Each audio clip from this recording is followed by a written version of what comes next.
আমরা ডিসকানেক্ট হয়ে গেছিল, আমরা আবার শুরু করা যাক। একটু কষ্ট করতে হবে আবার এইটুকু। হ্যাঁ, আমরা আবার শুরু করি যেখানে ছিলাম আমরা আর কি। হ্যাঁ, আচ্ছা, আমরা ওই চিত্রটা আবার একটু আর্ট করে নেই। হ্যাঁ, আমরা এখানে মার্কারটা নিয়ে নেই, কালো নিয়ে নিলাম।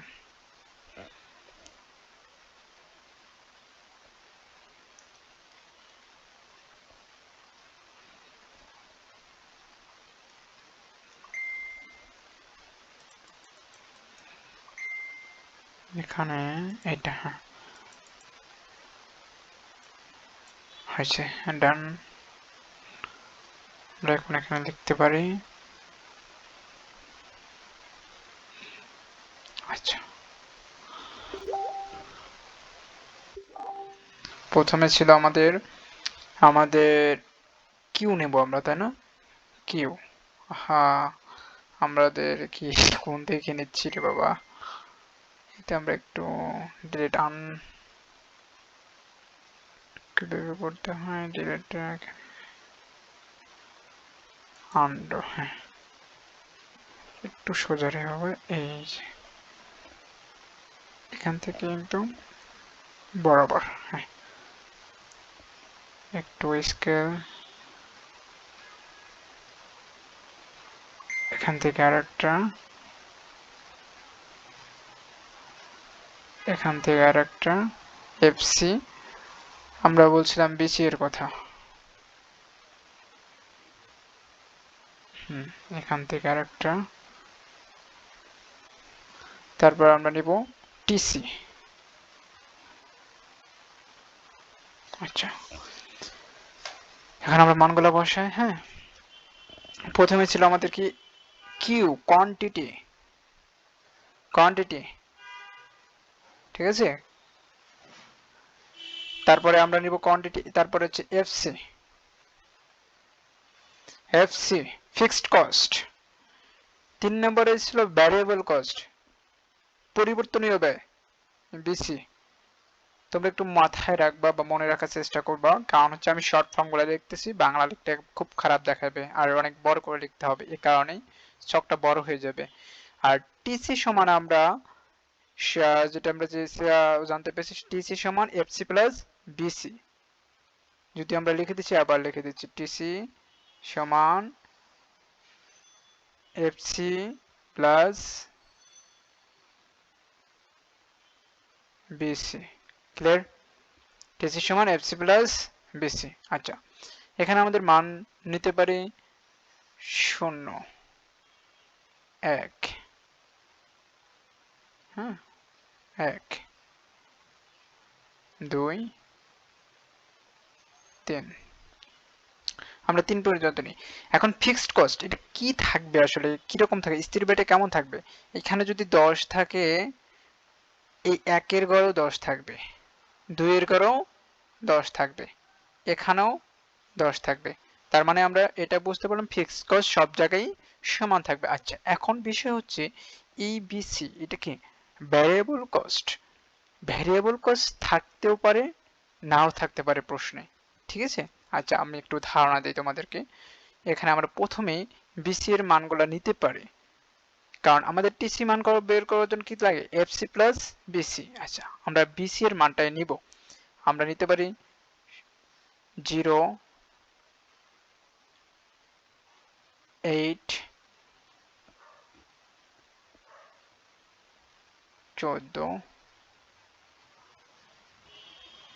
18। আচ্ছা, এতটুকু ডান।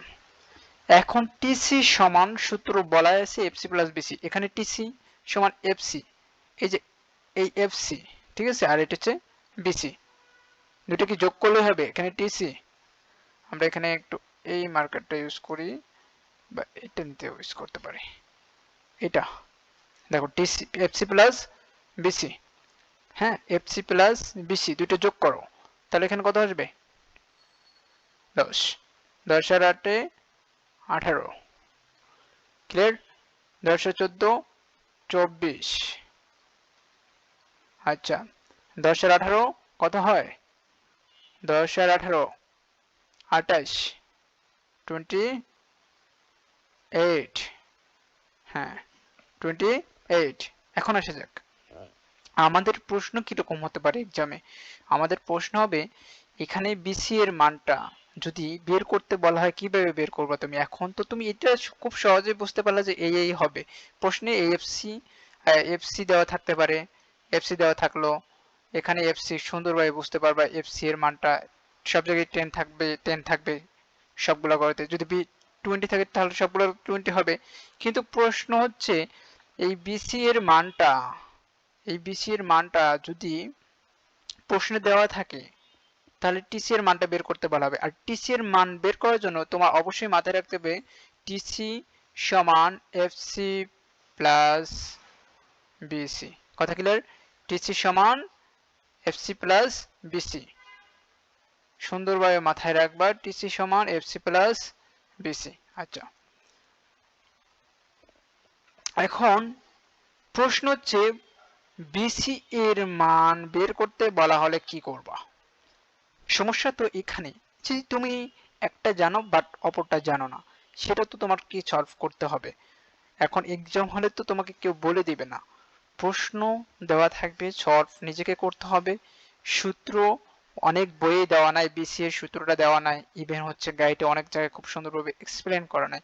এখন এক্সপ্লেনের বিষয়টা নিজেকে জেনে নিতে হবে। অনেক কিছু এক্সামে এ প্লাস বি হোল স্কয়ার সূত্র আমরা সবাই জানি, বাট এক্সামে চলে আসে এ বি এর মান বের করো। সেই রকম ভাবে আমাদের বিসি এর মানটা যেহেতু দেওয়া আছে, প্রশ্ন তো দেওয়া থাকতে বলতেই পারে বিসি এর মানটা বের করো। হ্যাঁ এটা আসছে, তার মানে বিসি এর মান বের করার জন্য আমরা দেখো এখানে টিসি এর মানটা আমরা যদি টিসি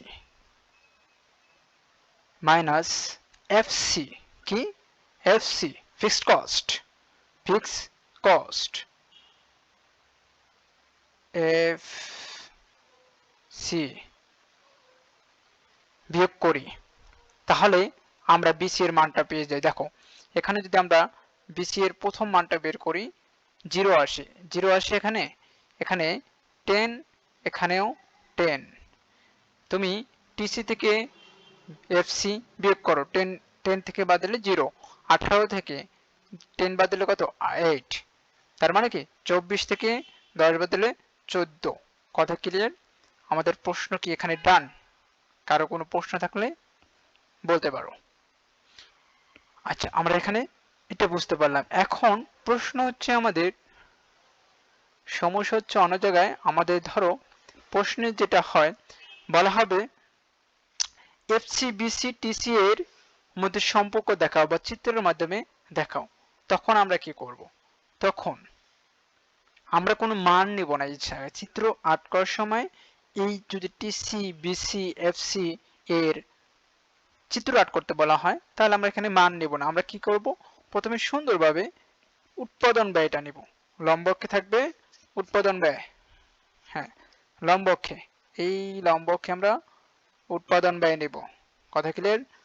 ভূমি অক্ষে এখানে আসো, এটা হচ্ছে ভূমি অক্ষ, হ্যাঁ এটা হচ্ছে ভূমি অক্ষ।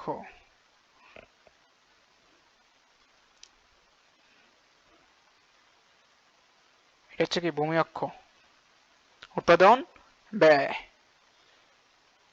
এখন এখানে আমরা কি নিতে চাইছি? উৎপাদন ব্যয়। উৎপাদন ব্যয়ের ক্ষেত্রে আমরা জাস্ট সি দ্বারা প্রকাশ করব, সি দ্বারা প্রকাশ করব। এটা কি উৎপাদন ব্যয়, ব্যয় লিখি জাস্ট, হ্যাঁ উৎপাদন ব্যয়, আর লিখে রাখতে পারো উৎপাদন, হ্যাঁ উৎপাদন ব্যয়। যাই হোক বুঝতে পারলেই হলো। তারপরে আসা যাক আমাদের পরের প্রশ্নে। আমাদের নিচে আমরা দিয়েছি কত, এখানে আমরা মোট উৎপাদন নেব। মোট উৎপাদন কোয়ান্টিটি কিউ, এখানে আমরা ও বিন্দু নেব। এতটুকু আমাদের কাজ। চিত্র আটকার আগে আমাদের এতটুকু নিতে হবে। এখন আমরা জানি বলা হয়েছে প্রশ্নে টিসি এফসি বিসি এর চিত্রের মাধ্যমে প্রকাশ করো। চিত্রের মাধ্যমে প্রকাশ করার আগে আমরা প্রথমে জানি, যেটা জানি সেটা আমরা নিব।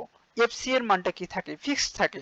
তার মানে আমাদের এফসি এর মানটা অবশ্যই ফিক্স থাকলে ভূমি-অক্ষের সমান্তরাল হবে। ভূমি-অক্ষের সমান্তরাল। কথা ক্লিয়ার? যদি কারো কোনো প্রশ্ন থাকে বলতে পারো। সরি, এখান থেকে নেব আমরা। হ্যাঁ, ওকে, আমরা এটা কি নিব? এফসি। এটা হচ্ছে এফসি। আচ্ছা, এখন আসা যাক, আমরা এখানে একটা বিন্দুর নাম দিতে পারি এ বিন্দু। এ বিন্দু। আমরা এখানে আমাদের আরেকটা কথা বলা হয়েছে, কিসের মানের কথা বলা হয়েছে? টিসি। এখন টিসি এর চিত্র যেরকম হয় আমাদের সাধারণত, সেটা একটু দেখি। আমাদের টিসি এর চিত্রটা সাধারণত এইরকম হয়, ঠিক আছে? যদিও হ্যাঁ, মোটামুটি ওকে, ডান। হ্যাঁ, টিসি এর চিত্রটা আরেকটু বই দেখে নেবা। এখানে আমাদের প্রথম পর্যায়ে বি, এখানে বি এ মান নিতে পারি, এখানে ডট ডট ইউজ করতে পারি, আমরা ডট ডট ইউজ করব। আচ্ছা, টিসি এটা কোন মান? টিসি। আচ্ছা, কেন টিসি এরকম হয় আমি বলি। উৎপাদন এই উৎপাদনের ক্ষেত্রে দেখা যায় আমাদের এখানে বলা হয়েছে মোট উৎপাদন, প্রান্তিক উৎপাদন। মোট উৎপাদন যখন সর্বোচ্চ হয়, প্রান্তিক উৎপাদন তখন শূন্যতে পরিণত হয়। মোট উৎপাদন প্রাথমিক অবস্থায় কিভাবে বাড়ে? ক্রমবর্ধমান হারে বাড়ে। এই যে ক্রমবর্ধমান হারে বাড়ছে, এক পর্যায়ে ক্রমহ্রাসমান হয়, আবার সর্বোচ্চতে পরিণত হয়। হ্যাঁ, এ কারণে এরকম টিসি এর রেখাটা এরকম হয়ে থাকে। এখন আমাদের বলা হয়েছে বিসি, ভ্যারিয়েবল কস্ট। ভ্যারিয়েবল কস্টের চিত্রটা আমরা এখান থেকে জাস্ট সুন্দরভাবে এরকম ভাবে এটার মতো করে উপরে উঠে যাবে। এটা হচ্ছে বিসি, ভ্যারিয়েবল কস্ট। দেখো, আমাদের এখানে কোনো কিছুতেই কঠিন মনে হওয়ার সুযোগই নেই। যদি কারো কাছে কোনো প্রশ্ন মনে হতে পারে কঠিন, বলতে পারো। দেখো, আমাদের এফসি এটা ফিক্সড, ভূমি-অক্ষের সমান্তরাল। আমি আবার রিপিট করতেছি, সি হচ্ছে উৎপাদন ব্যয়,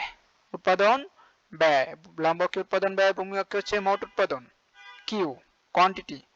এখন আমাদের প্রশ্নে বলাই হয়েছে যে টিসি, বিসি, এফসি এর চিত্রের মাধ্যমে প্রকাশ করব। প্রথমে আমরা এফসি নিয়েছি, এফসি হচ্ছে ভূমি-অক্ষের সমান্তরাল। প্রথমে এই রেখাটা নিবা, তারপরে এই এফসি এর বিন্দুর এই জায়গা থেকে, এফসি এর বিন্দু ঠিক এই জায়গা থেকে আমরা টিসি এর রেখাটা উপরে উঠিয়ে নিব। প্রথম অবস্থায় টিসি হচ্ছে মোট উৎপাদন ব্যয়। মোট উৎপাদন ব্যয় হচ্ছে কি হবে? ক্রমবর্ধমান হারে বাড়ে, যে কারণে এখানে এরকম সোজা হয়ে যায়, তারপরে বাঁকা হয়, তারপরে উপরে উঠে যায়, ঠিক আছে? এটা হচ্ছে বি বিন্দু, এটা হচ্ছে বি বিন্দু। ক্লিয়ার? আচ্ছা, বি বিন্দু দ্বারা চিহ্নিত করলাম। আমরা এখানে সুন্দরভাবে ডট ডট ইউজ করব। ডট ডট ইউজ করার পর আমরা ঠিক এখান থেকে ভ্যারিয়েবল কস্টের যে পরিবর্তনের ব্যয় যেটা, সেটা হচ্ছে একদম নিচের বিন্দু থেকে নেব, একদম নিচের বিন্দু থেকে উঠিয়ে নেব। একদম সেম ভাবেই ওই চিত্রে যেভাবে উঠে গেছে এটা ওই রকম ভাবেই উঠে যাবে। তাহলে আমাদের চিত্র ডান। কারো কোনো প্রশ্ন থাকলে বলতে পারো। আমাদের এখানে যা পড়ানো হয়েছে, কারো কোনো সমস্যা থাকলে বলতে পারো। আজকের ক্লাসে এই পর্যন্তই। আল্লাহ হাফেজ। নেক্সট ক্লাসে আবার দেখা হবে ইনশাআল্লাহ।